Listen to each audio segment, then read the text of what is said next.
So then on Monday, Logan Paul shows up on Raw to cut a promo, and of course he's in the ring, and the promo starts with him in the ring sitting on top of a ladder. Just when I was about to be so excited about this Money in the Bank field, the fact that there's no former world heavyweight champions in there, and there's a couple of guys in Damian Priest and LA Knight that would make perfect Money in the Bank winners right now. And one of the biggest issues I think a lot of fans had about this, or that I was reading on Monday, was pretty funny because it's WWE, but they're all saying he didn't have to qualify.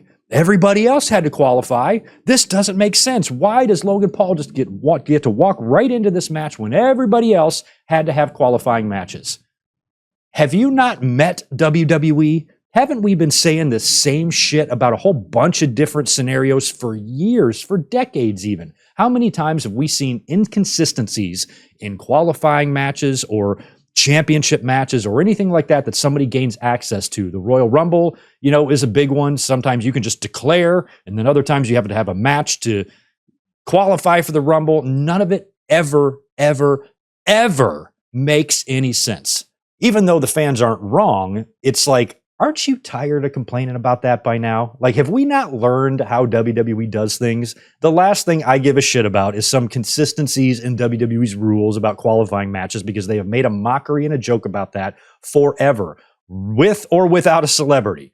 Sometimes they just do it to do it. They don't need explanations. Nothing means anything. We don't need this shit explained to us, because it's kind of obvious why Logan Paul is getting in there, because of his name and his value and the publicity that he brings to WWE. And when this announcement was made, I want to say it was during the Collision Live reaction, we kind of were spitballing this a little bit. And one of the things I said during that, Logan Paul is a massive star. I have no desire or love for Logan Paul whatsoever outside of the WWE. He does not seem like a guy that I would like or want to follow, or whose career I would want to follow, or I have anything in common with whatsoever.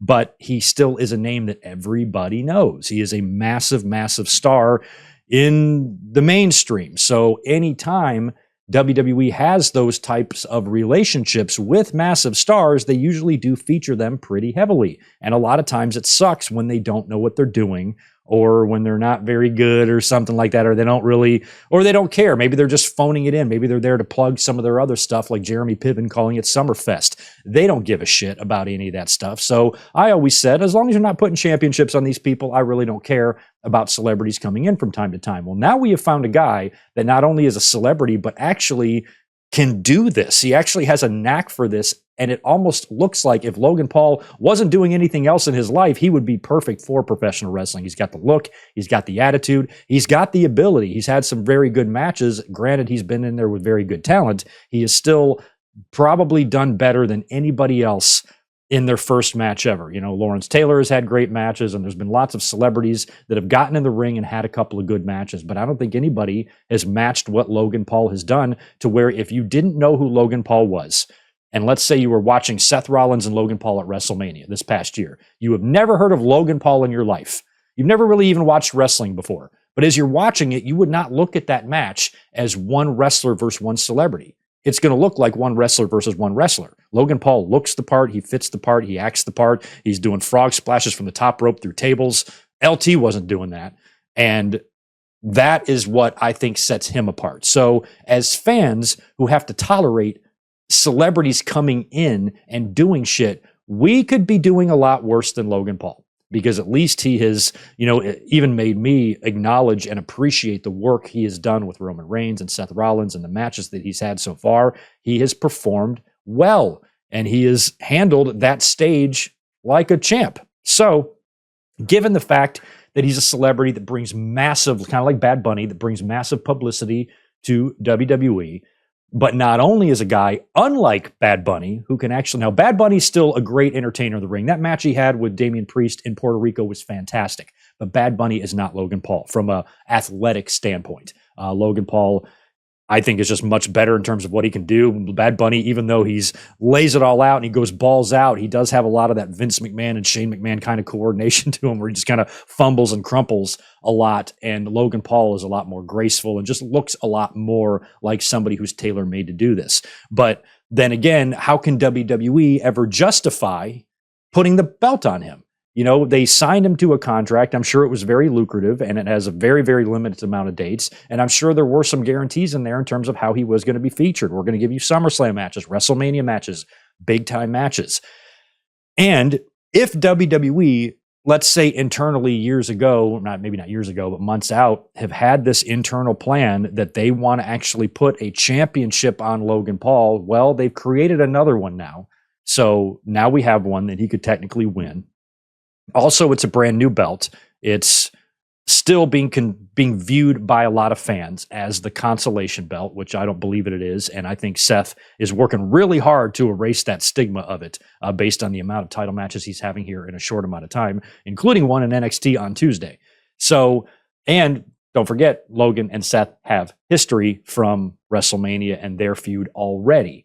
So in my mind, I'm trying to look at this thing as optimistically as possible for the fans, because it makes no sense to complain. I've seen a lot of David Arquette comparisons. I love David Arquette. I think he's fucking great. He's awesome. But in WCW, when he won that championship, that was really tough to swallow for a lot of fans, for myself and anybody who was watching at that time. David Arquette and Logan Paul are not the same caliber of athlete. Maybe the same caliber of entertainer, because David Arquette is very entertaining. He's an actor. He did a whole wrestling movie. Ready to Rumble is pretty underrated, I got to say. I liked it better than No Holds Barred, to be honest.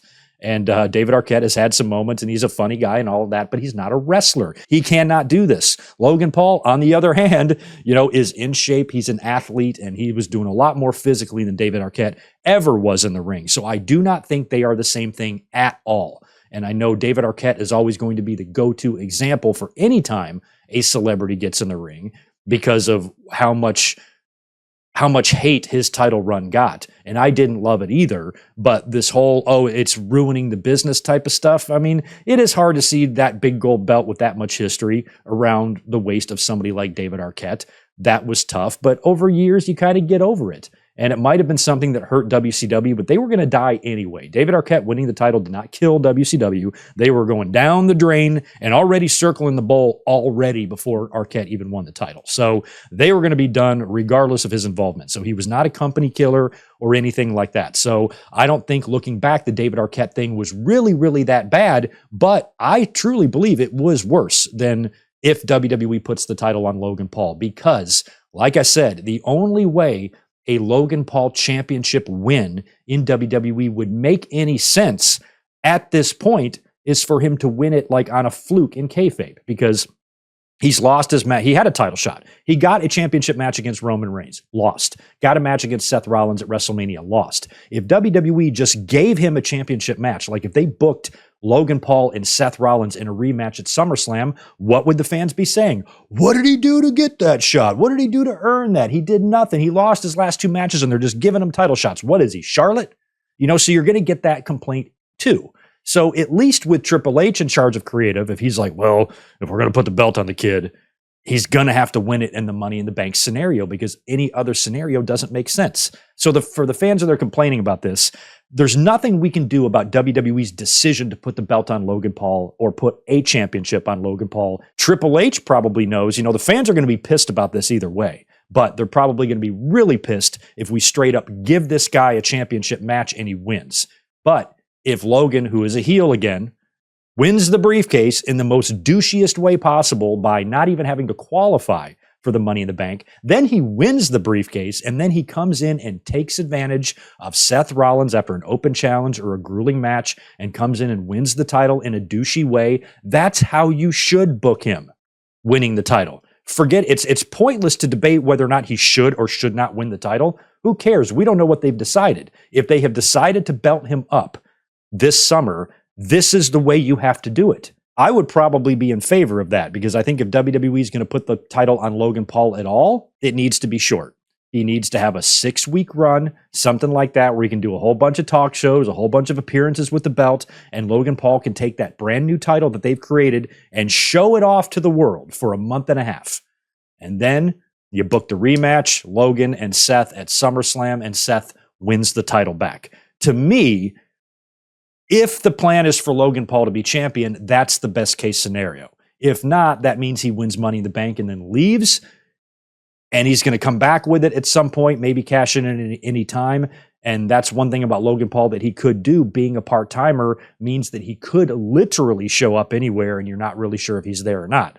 Like, he's not out on the show cutting a promo earlier in the show with a briefcase like a normal wrestler would be. He's actually off TV and could just drop in whenever. If I was Roman or Seth, I'd be looking over my shoulder constantly. So it just depends on how quickly they decide to do this. If they want to just have it happen right away, boom, boom, boom, then you do a one-night cash-in, with Logan cashing in on Seth, maybe at Money in the Bank. He holds the title until SummerSlam and Seth beats him. Or Logan holds onto the briefcase for a little while. Seth Rollins has a grueling championship match at SummerSlam that he wins, and then Logan comes in and cashes in on him at SummerSlam, wins the title at SummerSlam. Then you book the rematch and Seth takes it back from him at, the next pay-per-view, or maybe whenever the next Crown Jewel is, or the next Saudi show, which probably would be coming up shortly after SummerSlam.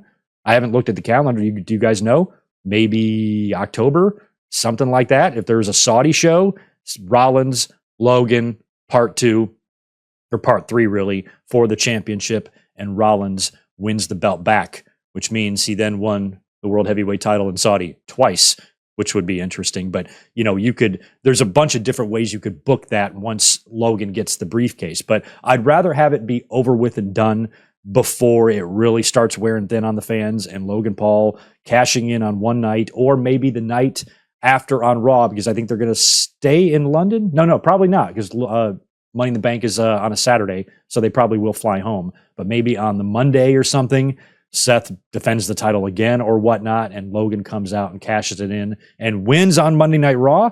They could do that as well, and then do the rematch, Seth Rollins and Logan Paul at SummerSlam.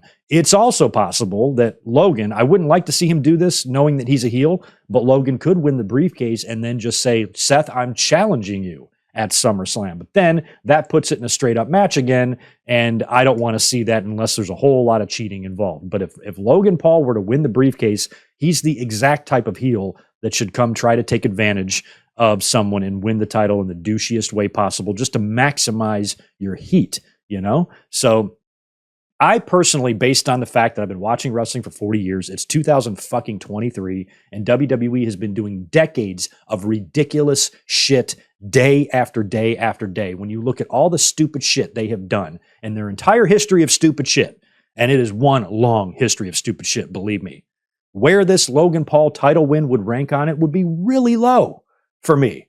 It's not one of my favorite things I've ever seen, but there is a big list of shit of things that WWE has done that I have hated. And this will not really even break my top 25, to be honest with you. So if Logan Paul wins the title, what do I care?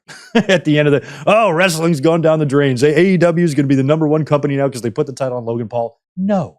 WWE is going to be just fine. The title is going to have no damage done to it whatsoever with someone like Logan Paul holding it. That might be a different case if he were to cash in on Roman, but the brand new belt, the cancellation belt that Seth's running around with us, if Logan cashed in, won that, held it for 6 weeks and dropped it back, I could give two shits, to be honest with you. I could absolutely care less if they did that. It's fine. Logan wins the belt, leaves and comes in and works a Brock schedule and holds the belt for a year, then we've got problems. But I don't think WWE is going to do that when they have just been doing that already with Brock and Roman for so many years. Then you're going to bring another extreme part-timer, a guy that we see 4 or 5 times a year. You're going to put that belt on him. You can only put the title on him for a short amount of time.